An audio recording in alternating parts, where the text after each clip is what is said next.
사랑하는 성도 여러분, 오늘 이 시간 여러분의 삶의 자리에 우리 주 예수 그리스도의 은혜와 평강이 가득하기를 간절히 기도합니다. 말씀을 듣기에 앞서 잠시 여러분의 구독과 좋아요 클릭을 부탁드립니다. 여러분의 작은 손길 하나하나가 이 채널을 통해 하나님의 귀한 말씀과 진리가 더 많은 영혼에게 흘러가게 하는 귀한 동력이 됩니다.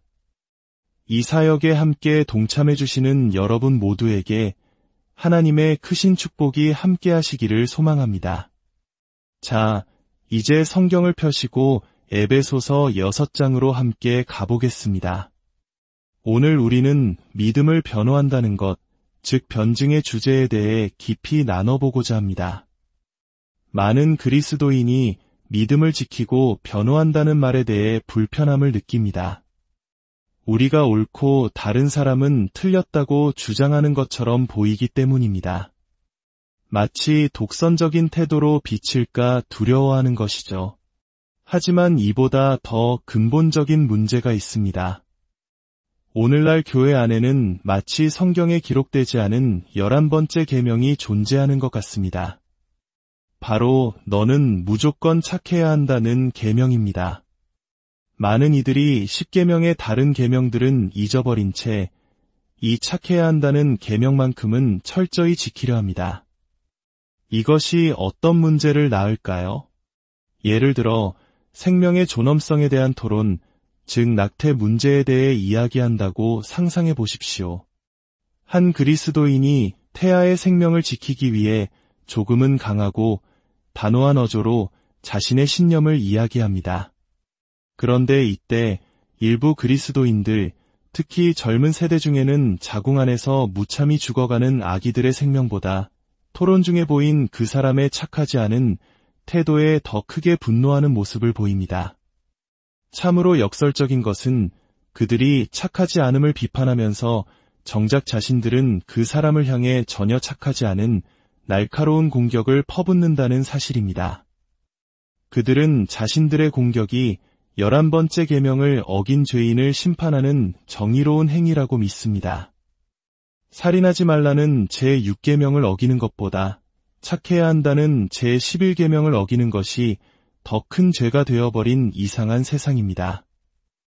이러한 현상은 동성애와 같은 다른 민감한 주제에서도 동일하게 나타납니다. 우리가 성경적 진리를 이야기하려 하면 사람들은 문제의 본질을 흐리며 이렇게 공격합니다. 당신처럼 사랑 없이 말하는 사람들 때문에 이 모든 문제가 생기는 거야.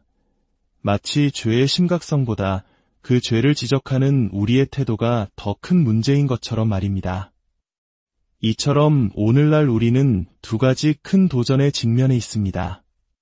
첫째는 사상적으로 우리의 믿음을 변호하는 변증 자체에 대한 거부감입니다.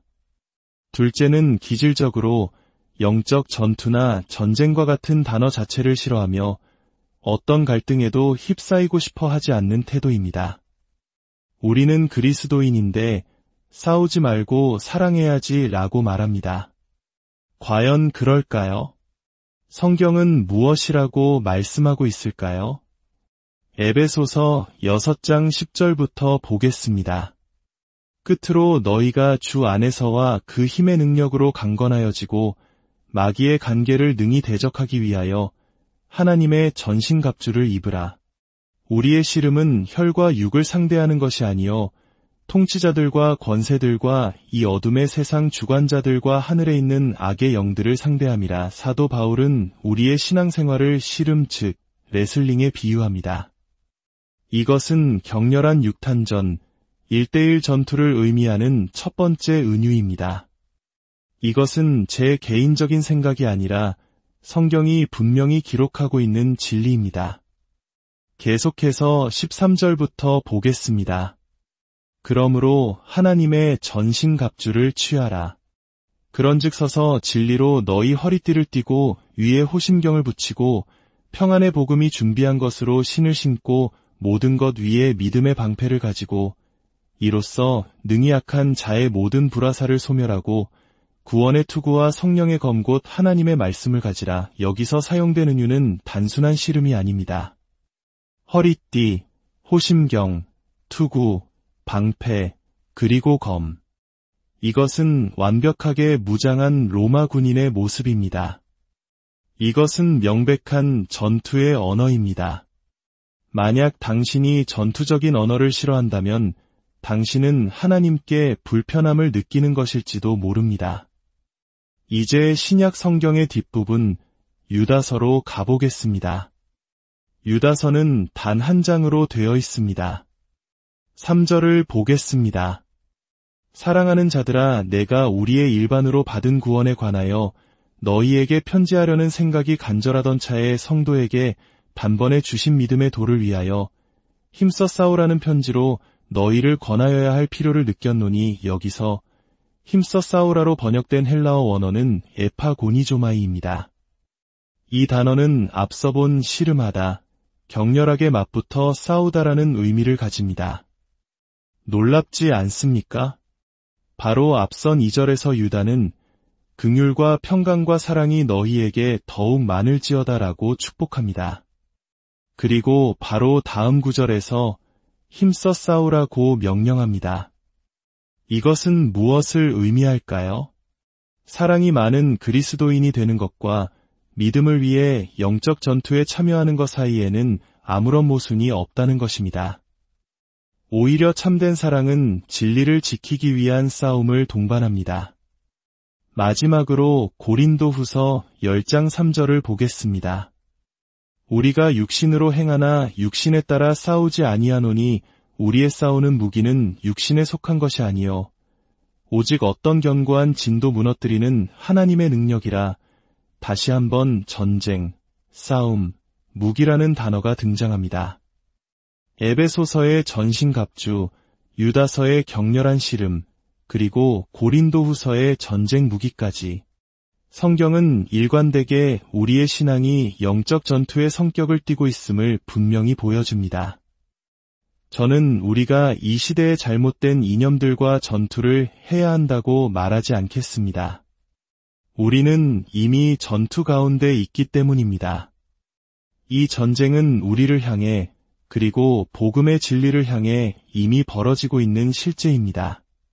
그렇다면 우리는 이 전쟁을 어떻게 수행해야 할까요? 핵심은 이것입니다. 우리의 싸움은 혈과 육, 즉 사람을 상대로 하는 것이 아닙니다. 바울이 말했듯 우리는 육신 안에 살지만 육신을 따라 싸우지 않습니다. 우리의 전쟁은 사람과의 전쟁이 아닙니다. 아멘이십니까? 우리는 특정 사상을 퍼뜨리는 사람들과 싸우는 것이 아니라 복음의 진리에 대항하여 세워진 그 사상 자체와 싸우는 것입니다. 원수 마귀가 얼마나 교활한지 보십시오. 하나님께서는 우리에게 영적 전투에 참여하라고 명령하셨습니다. 그런데 원수는 교묘하게 우리 안에 스며들어 우리가 마땅히 수행해야 할 그 거룩한 전투를 마치 악한 일인 것처럼 여기게 만들었습니다. 하나님이 하라고 명하신 일을 원수는 그것이 죄라고 속삭입니다. 이것이야말로 정말 사악한 계략이 아닙니까? 이 계략에 넘어가지 않기 위해 우리는 양쪽의 극단을 모두 경계해야 합니다. 한쪽에는 변증이라는 영적 전투를 회피하고 싶어하는 사람들이 있습니다. 다른 한쪽에는 이 전투를 너무나 좋아한 나머지 싸움을 개인적인 것으로 만들어버리는 사람들이 있습니다. 그들은 사람을 향해 비열하고 비난하고 무례하게 공격합니다. 기억하십시오. 복음은 그 자체로 충분히 공격적입니다. 우리의 무례함까지 더할 필요는 없습니다. 우리는 육신을 따라 싸우지 않습니다. 이 사실을 명심하는 것은 우리를 끊임없이 무릎 꿇게 할 것입니다. 우리의 지혜나 능력이 아닌 오직 하나님의 능력을 의지하게 만들기 때문입니다.